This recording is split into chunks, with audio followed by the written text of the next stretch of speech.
Hey everybody, welcome back to LegalSpeak, a Cold North joint. I'm the Law Morris, and this is the video essay series in which I get to talk about the games I've been playing and what I think of the medium as a whole. This week we're going to be talking about a drug that all of us were introduced to at a very young age, and how it's changed over the years. So without further ado, let's talk about The Sims 4.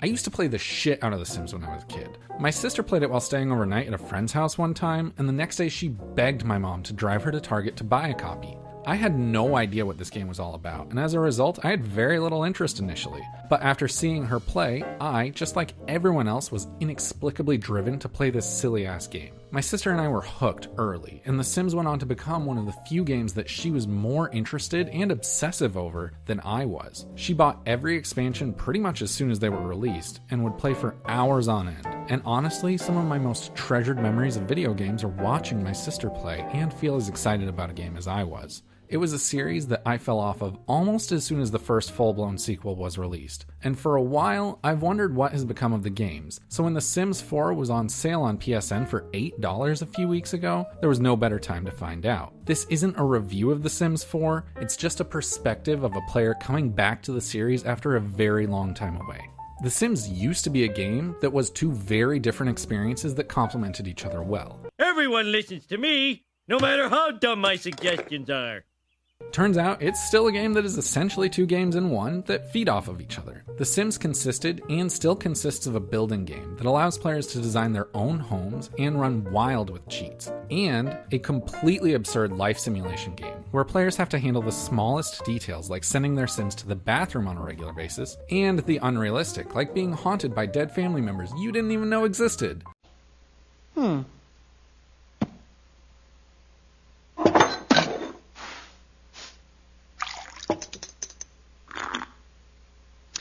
Not bad.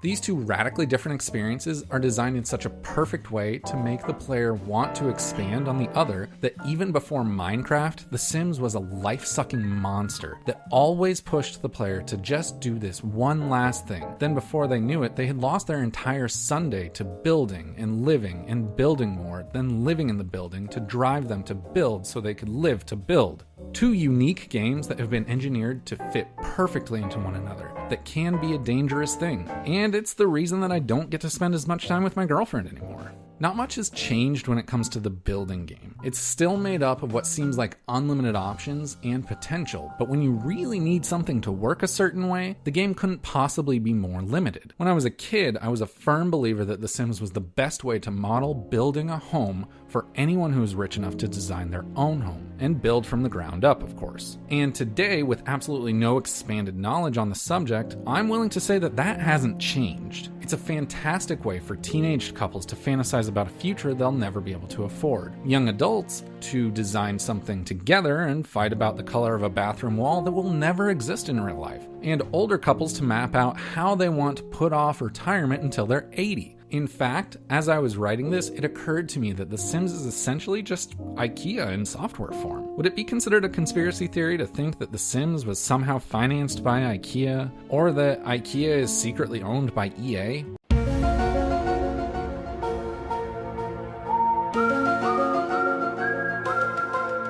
Regardless, in The Sims 4, the building is still ridiculously easy to learn, making it approachable for even the most inept players, while still offering a level of complexity that makes it impossible to master. While almost nothing has changed, the building portion of The Sims 4 still gets a passing grade in my book.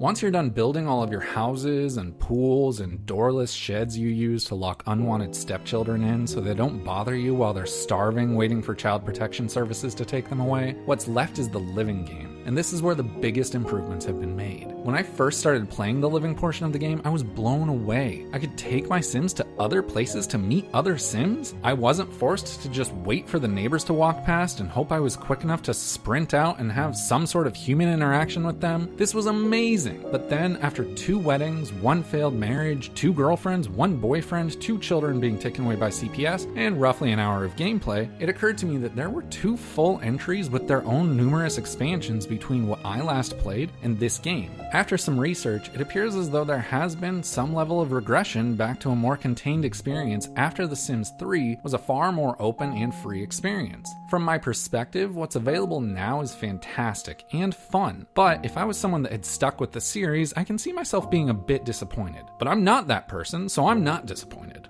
If I'd grown up on a farm and was retarded, Bruges might impress me, but I didn't, so it doesn't.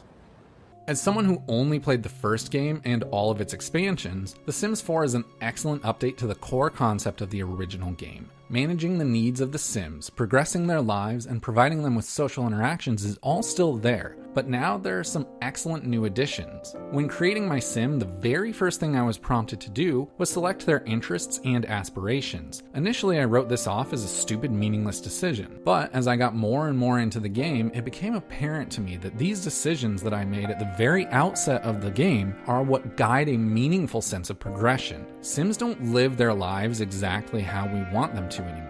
They have long-term goals that need to be satisfied in order to keep them happy. While it can still feel like a mundane game with no real progression, there is a new give and take balance between the player's goals and the Sim's goals, and working in harmony together is how both the player and the Sim progress. It's very strange to think about, but the game has gotten to the point where rather than being a hollow avatar for the player to inhabit, Sims have become the player's partner in the game, and exuding desires beyond eating and going to the bathroom makes each Sim a much more unique character.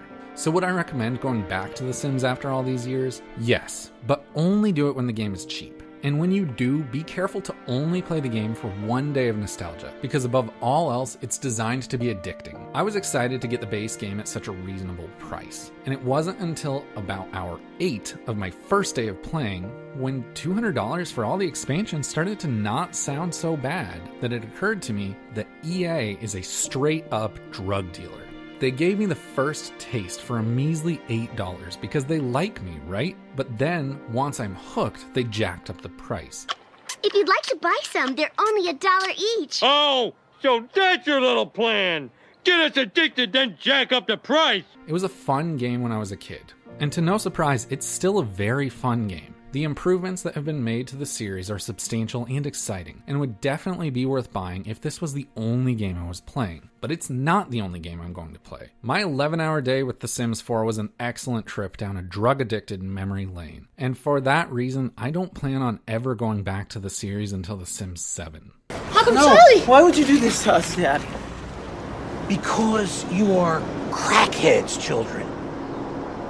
Have you played The Sims recently? What was I missing out on during the formative Sims 2 and Sims 3 years? Let me know in the comments down below. If you liked what you heard, don't forget to subscribe for a new video every week. And if you just can't get enough, check out our video games podcast, HardReset, for a more free-form video game discussion, or our movies podcast, NoRefunds, the podcast that watches bad movies so you don't have to. You can find those on most major podcast services and right here on YouTube. You can also find everything we do all in one spot over at coldnorthpro.com. I'll be back next week talking about the extreme sports games. So until then, just go play some games.